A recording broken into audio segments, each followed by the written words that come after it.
Welcome to another edition of the Barnes on Bama podcast. I'm your host, Owen Barnes, and it's Tennessee game week. So we're going to discuss the Tennessee preview. Just a heads up, I am recording this a little early on Monday. It's still going to go out, as always, as you're seeing in your sub box on Wednesday. But if there is anything that came out on Tuesday that I may have missed, I'm so sorry for that. Wanted to get this recorded kind of in advance so that I made sure I got it out in a timely manner due to some scheduling that I have going on. So sorry about that. If there is anything in terms of like injury report or anything like that that I may miss coming into this game, I have watched the interviews and everything with Kane Womack and Nick Sheridan as well as Kalen DeBoer in preparation for this game. But like I said, if anything comes out, ahead of what I normally would have seen, I'm really sorry for that. So let's get right into the Tennessee breakdown. So Tennessee is coming off of a win against Florida. But if you watched any of that Tennessee-Florida game, you'll know that Tennessee really was struggling when Graham Mertz was in the game. And it wasn't until Graham Mertz leaves that game with the injury to his knee at Florida up 10-0 that Tennessee really started having any success. And part of that was due to DJ Lagway. They did pick him off. Part of that was due to, they just had some more success against him. And I think that Tennessee definitely, has shown some weakness over the last few games, right? Over the first 3 games, Tennessee puts up 69, 51, and 71 points, right? And the offense just looked super explosive, looked almost unstoppable, quite frankly. Yet in the last 3 games, now granted 2 of these were on the road, and in the SEC, they've put up 25, 19, and a loss, and then 23. And that 23 against Florida was in overtime, right? So 17 in regulation, and then they do score the touchdown in overtime. So the big thing with this is now that we've seen more games under our belt, a few things for Tennessee have come into fruition. Nico is a very good quarterback, but he's still showing his age, right? He's still showing that this is his first real, full season as the guy, right? He's still showing that, there is some growing pains. Against Florida and against Arkansas, you definitely saw that if you were able to get pressure on Nico, he is somebody that will make mistakes, right? This is somebody that really early in the season, and even some of the throws against Oklahoma that he made, definitely earlier, against NC State and some of the lesser competition, he was airing it out and, really looked like a taller version of what we saw from Tua, right? Just a very, very accurate quarterback, him in the RPO game, hitting slants across the middle. It just really, really accurate with the football. Yet here recently, you saw Florida be able to put some pressure on him, and the balls just don't, they still come out with plenty of velocity, but the decision making isn't quite as fast, or he's staring down his receivers. So, if the team that he's playing against can get eyes on the ball, then in zone coverage or in man coverage, he's staring down receivers. That's some of the things that we're seeing out of Nico, and that's kind of the thing that I've noticed the most that's kind of the difference is obviously the scoring output from the original games to now when they're in the SEC. Well, DeBoer was asked about, Kane Womack was asked about, the Tennessee scoring output as well as the Tennessee offense because, they're known to spread you out, run it fast, as well as, having faced South Florida already this season. And when we talked about South Florida, we talked about how Alex Golish was the previous Tennessee offensive coordinator. In fact, he was the Tennessee OC when Alabama lost in Knoxville 2 years ago. But asked about that and like, hey, what does this, kind of help prepare you for Tennessee? And the answer was, yes, it does, obviously from a speed output perspective, but it also, like, at the end of the day, like Womack kind of harped on, Tennessee is a run first team. And from the outside looking in, I was like, like, is he accurate on that? Like, obviously, I know they are trying to run the ball and stuff like that, but I know when you see a lot of things about Tennessee, all the highlight tapes seem to be passing. So that like kind of surprised me. And then I dug into the stats, and of course, he's absolutely accurate. If you look at the stats on the season, Tennessee has substantially more rushing yard or rushing touchdowns than passing touchdowns. They have 20 rushing to just 9 passing. And then on top of that, they have 1,477 rushing yards to 1,430 passing yards, right? So they have more rushing than passing yards and over double rushing touchdowns to passing touchdowns. And that kind of, leads you to realize what Tennessee is trying to do, right? We know Tennessee does the ultra wide sets, but really they're just trying to create leverage when it comes to the people in the box, right? They're trying to spread out your box as much as possible. And depending upon how you defend that, either they're going to have assignments and matchups on the outside that they really like, that they think that they can take advantage of with deep shots, or they're going to try to run the football. So the thing when it comes to defending Tennessee is playing,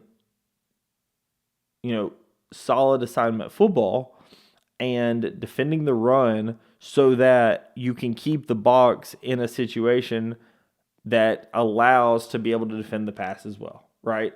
And they're going to do a lot of that with their formations and super wide sets, right? Tennessee's going to use much wider sets than what you'll see against most teams.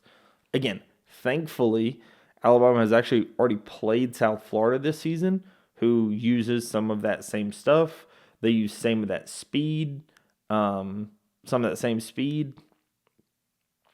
So this is definitely something that we have seen before this season. And since we have already faced South Florida, that's going to be a benefit to us. I think we're going to have to call back on some of that, especially when it comes to the defensive side of the football and getting that. One thing I really need to see in this game, and it's something that we have not seen a ton of. I thought we saw a little bit of it in the Georgia game, but we have not seen as much of it in some other games, is truly changing up the defense. And what I mean by that is obviously we run a ton of cover one, and I know that's our base defense. But I would like to see us giving some different pictures to Nico, right? The place where he's had the most inconsistency is when he's obviously been pressured, and as well as if you can change the picture from pre-snap to post-snap. And that's two things that I think Kane Womack has to do in this game, right? In my opinion, he has to bring more pressure, right?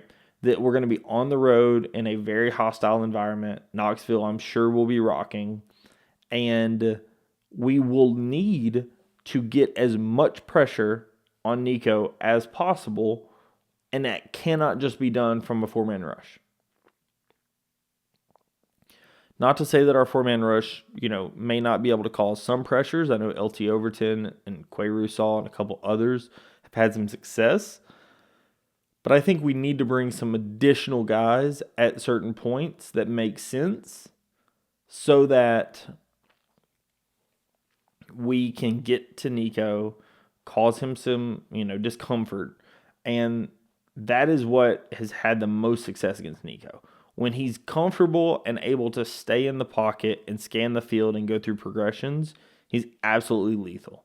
When you're able to get him, out of the pocket and off off off kilter, off of his rhythm. Defenses have definitely had some success with him. You saw it some in the Oklahoma game. You saw it much more in the Arkansas and in the Florida games, right?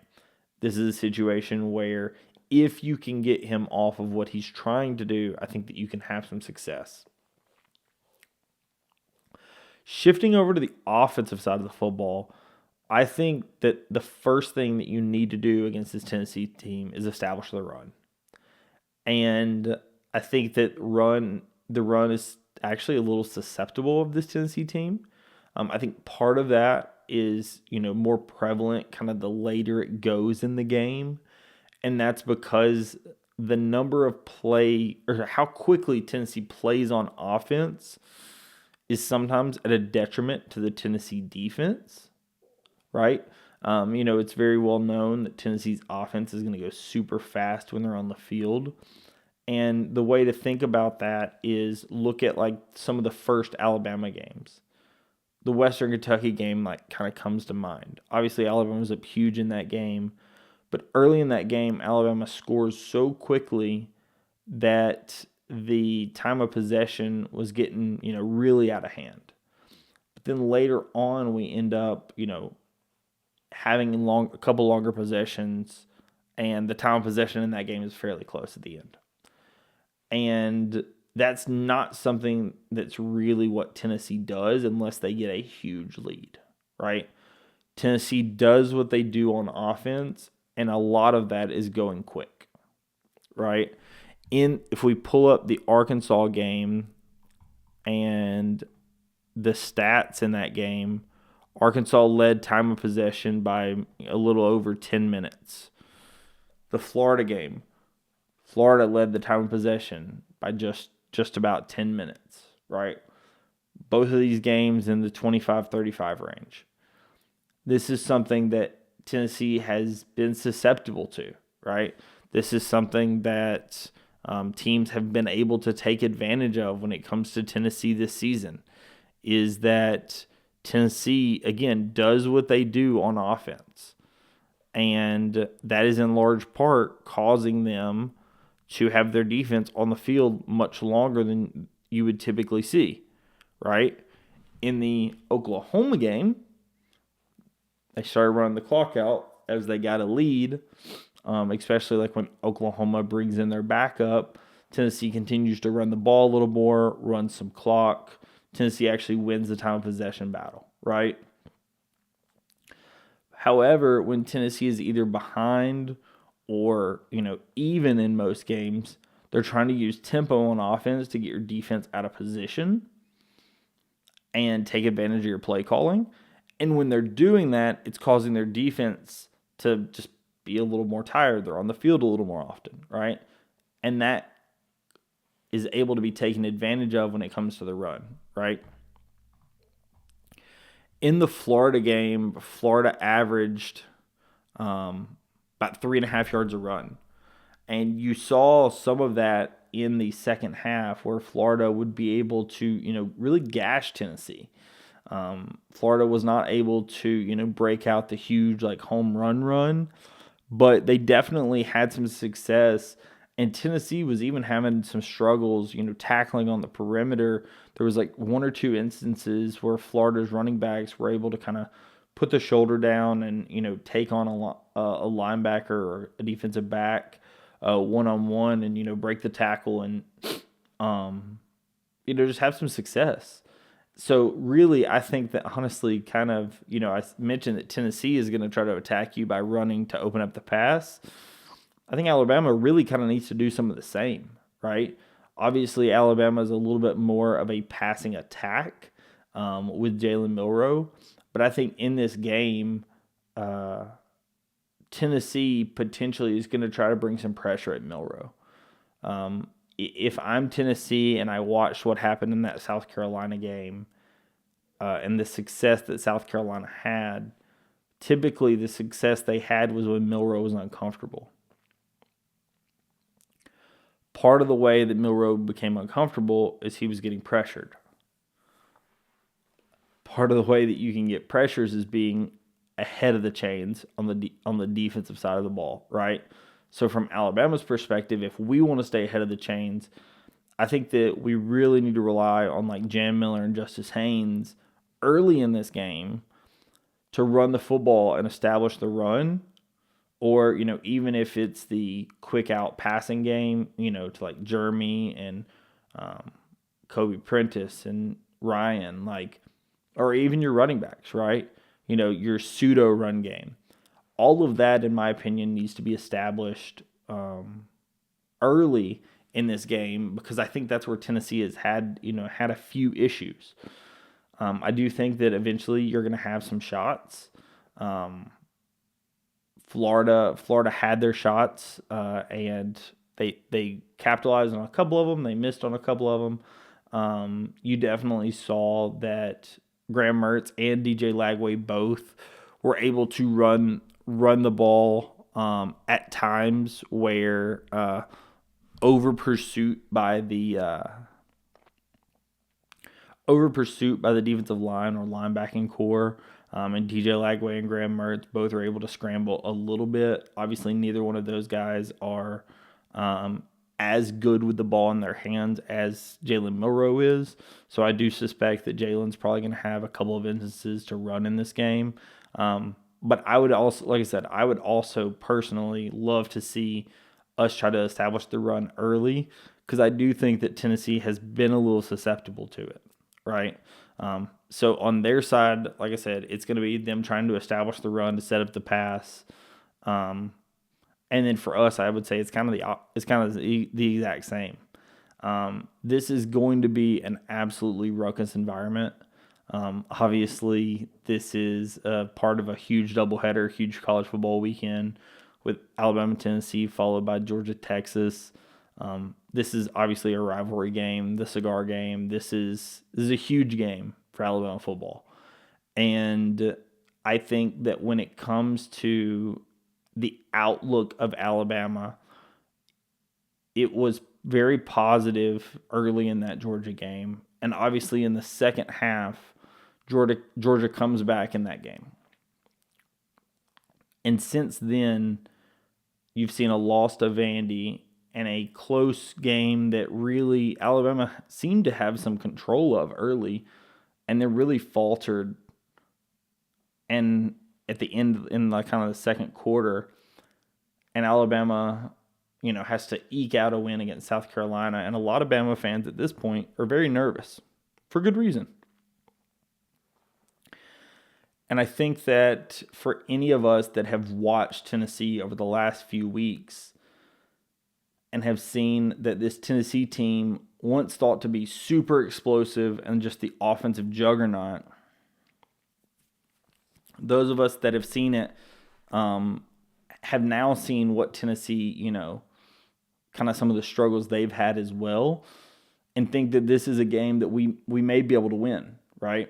Coming into this game, if you were to ask me to predict this game 2 weeks ago, I really was expecting to pick Tennessee in this game.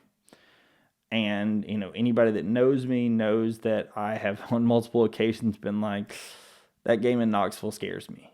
And it scared me in large part due to how explosive Tennessee was with the football and how young that our corners were and the type of defense that we were running. I thought that they could have some success in that game, right? Think about the South Florida game, where part of the reason why Alabama beat South Florida in that game, we made some changes and go up big at the end of the second half, in the second half. But B, Byron Brown had about 3 shots with guys wide open that he missed, right? The shots were there and he just overthrew them. And Nico has had some issues. But very rarely have those issues been overthrows on guys that were open, right? Typically his issues are more in the staring down a guy, so he ends up getting picked off. Or he scrambles and, may not make the best decision. It's not the inaccuracy with a clean pocket. That's really what we were seeing on the Byron Brown front against South Florida. He was missing the open shot. I'm not expecting that out of Nico, right? So this game definitely scared me a lot early.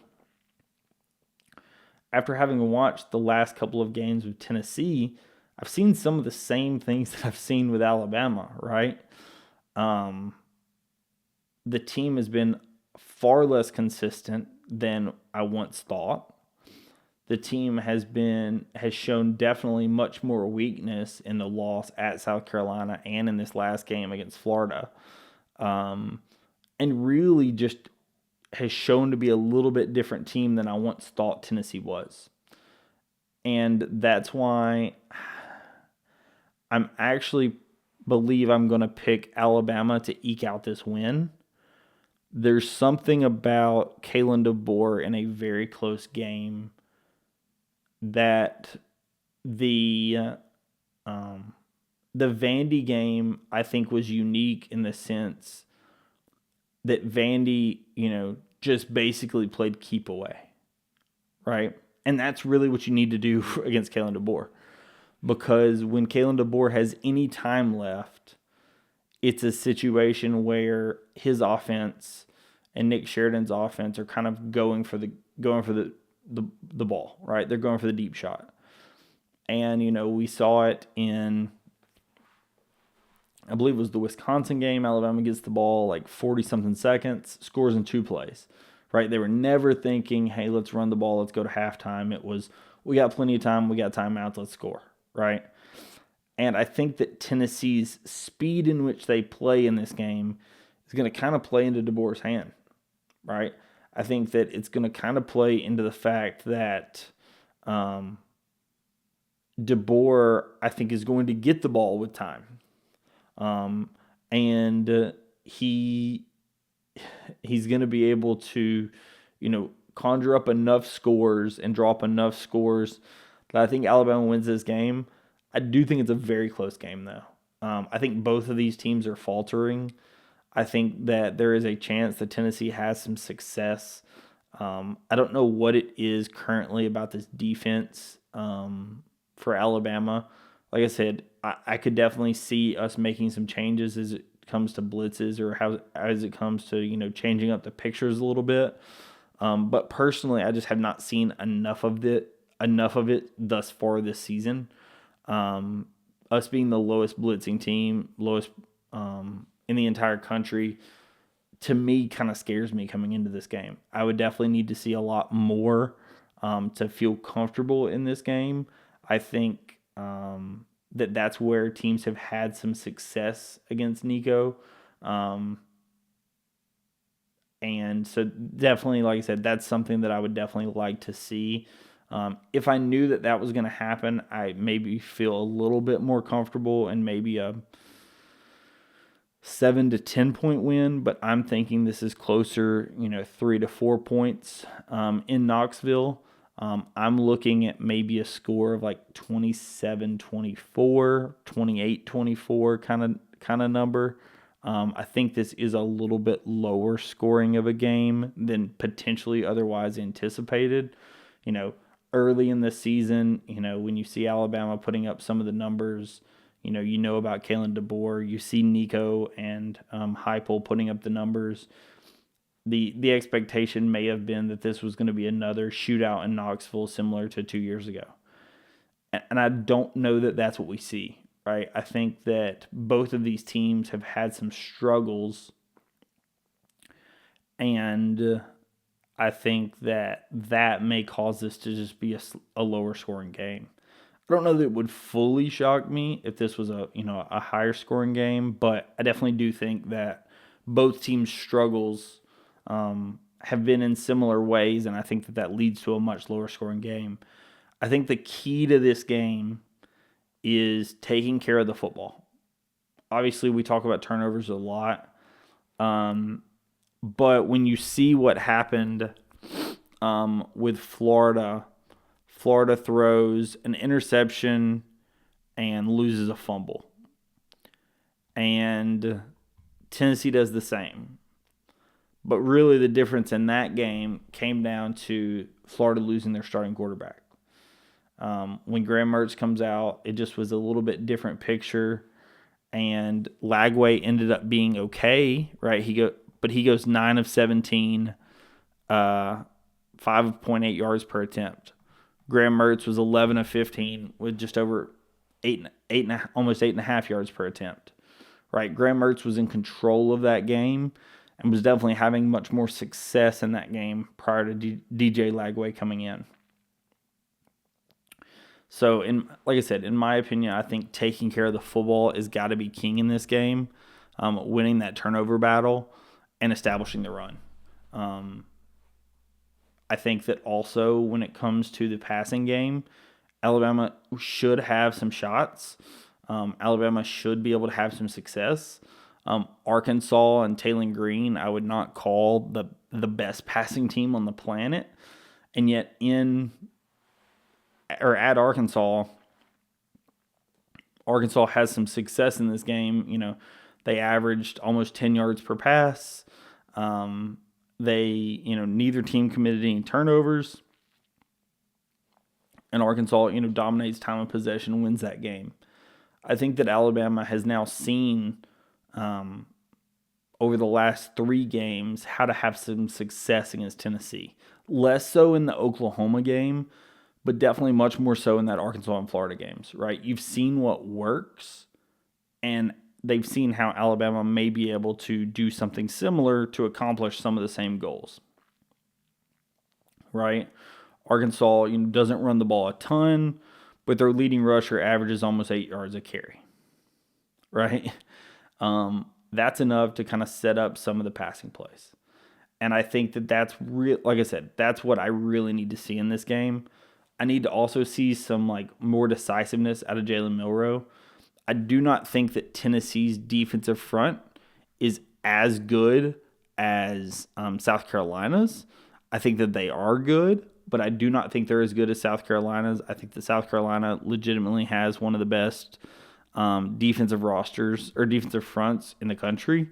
And I'm not alone in that. They are kind of known to have a very, very good defensive front. Tennessee has 3 guys with 2 or more sacks thus far in the season. Alabama just faced a guy in Kyle Kennard that had 2 against Alabama, right? And that was not his first game to have 2. I think it's just a different level of defensive front. And if Tennessee is going to have some success pressuring and sacking Jalen Milroe, it's going to come with some more complex pressures and additional blitzers. Versus South Carolina was able to have success rushing just 4, right? This is something that I think that if Alabama's offensive line, tackles especially, can have a big game, right?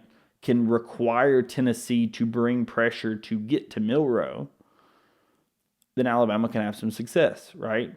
Because we saw in that Georgia game, and even to a lesser extent, but in the Vandy game, when Jalen Milroe is blitzed, he's done a good job replacing the blitzer with the ball, right? He's done a pretty good job finding the open man when the opposing team brings a blitz. He's done a worse job getting rid of the football and being smart with the football when a 4-man pressure gets to him, right? In my opinion, what I have seen, that is the problem with him. And it's because I think he has trust in his offensive line, and when that trust sometimes fails him, that causes him to have an issue. So that's, in my opinion, what one of the keys has to be is have your offensive line prevent the pressures unless they're bringing somebody. And if they're bringing somebody, then Jalen Milroe needs to just be smart with the football, replace the blitzer with the ball, and, find the open receiver and let his guys, perform in space. You've seen that when he, attacks with the tight ends, whether it be Cuevas or Dupree. That's kind of what I want to see out of Jalen Milroe. And we've definitely seen it in some games. I thought the South Carolina game, we didn't see it quite as much. And then the final thing is we have to get to the football. I mentioned it in the South Carolina recap, but that is got to be a key for the offense, right? I think that Ryan Williams is that guy, and is special with the football in his hands. So you have to find ways to get him the football. Obviously, you don't want to target him 12 times because that, in my opinion, would cause the defense to just totally just try to play just him. And obviously, part of the success of Alabama is being able to find him in specific instances, but not every play, because if you're only throwing at him, obviously the defense is going to defend him a little differently. So obviously, you don't want to go overboard, but you have to find to the football when at all possible, because that's definitely something that was limited in the South Carolina game. Part of it was because we did miss the deep shot, and there were a couple of other instances that, based on what Kalen DeBoer said, that Jalen maybe didn't go to him and because of a different option, or maybe didn't see him, or whatever the case may be, right? But we just need to get to the football, as much as we can, because he really has the ability to break open a game. We've seen it time and time and time again. So that's got to be a key in this game. So, as I mentioned, my score prediction for this game is going to be 28-24. I do think Alabama is able to eke out a win. I do think it's very, very close. I do think that this game could come down to just a couple of plays. It would not surprise me if Alabama does lose this game, right? On the road in Knoxville. It is going to be a very tough place to play. And if Alabama loses this game, it's because Nico is able to fix some of the issues that we've seen, and that Alabama is not able to get the pressure against him that I think that they're going to need to have to be successful. If Nico is allowed to stand back and pick our defense apart, I think he's going to. Right? I think he's talented enough with the ball and has a good enough arm and an accurate enough arm that if given time, he will pick you apart. So the key to this game has to be to get pressure on him, not let him be comfortable in the pocket, and then I think we potentially have some success. Again, if we allowed him to have time, if we allow him to not be pressured in the pocket, I think there is a very good chance that Alabama loses this game. But I do think that I believe in our defense enough that they know what they're doing, and that I'm not crazy in saying that, if I've seen it on tape, I'm sure they have. So, like I said, I'm going to believe in them, and I'm going to say Alabama 28, Tennessee 24. So that is the episode for today. Thank you so much, everyone, for watching. I will have a breakdown of the Tennessee game here coming up. I will also break down the Wake Forest scrimmage in basketball, exhibition in basketball that's happening on Friday. So Wake Forest scrimmage will be happening exhibition will be happening on Friday. Obviously, the Alabama game will be happening on Saturday. So in my episode on Sunday, I will cover both of those. So if you are interested, please subscribe to the channel. I would appreciate it. Thank you so much, everyone, for watching, and I will catch you in the next episode. Peace.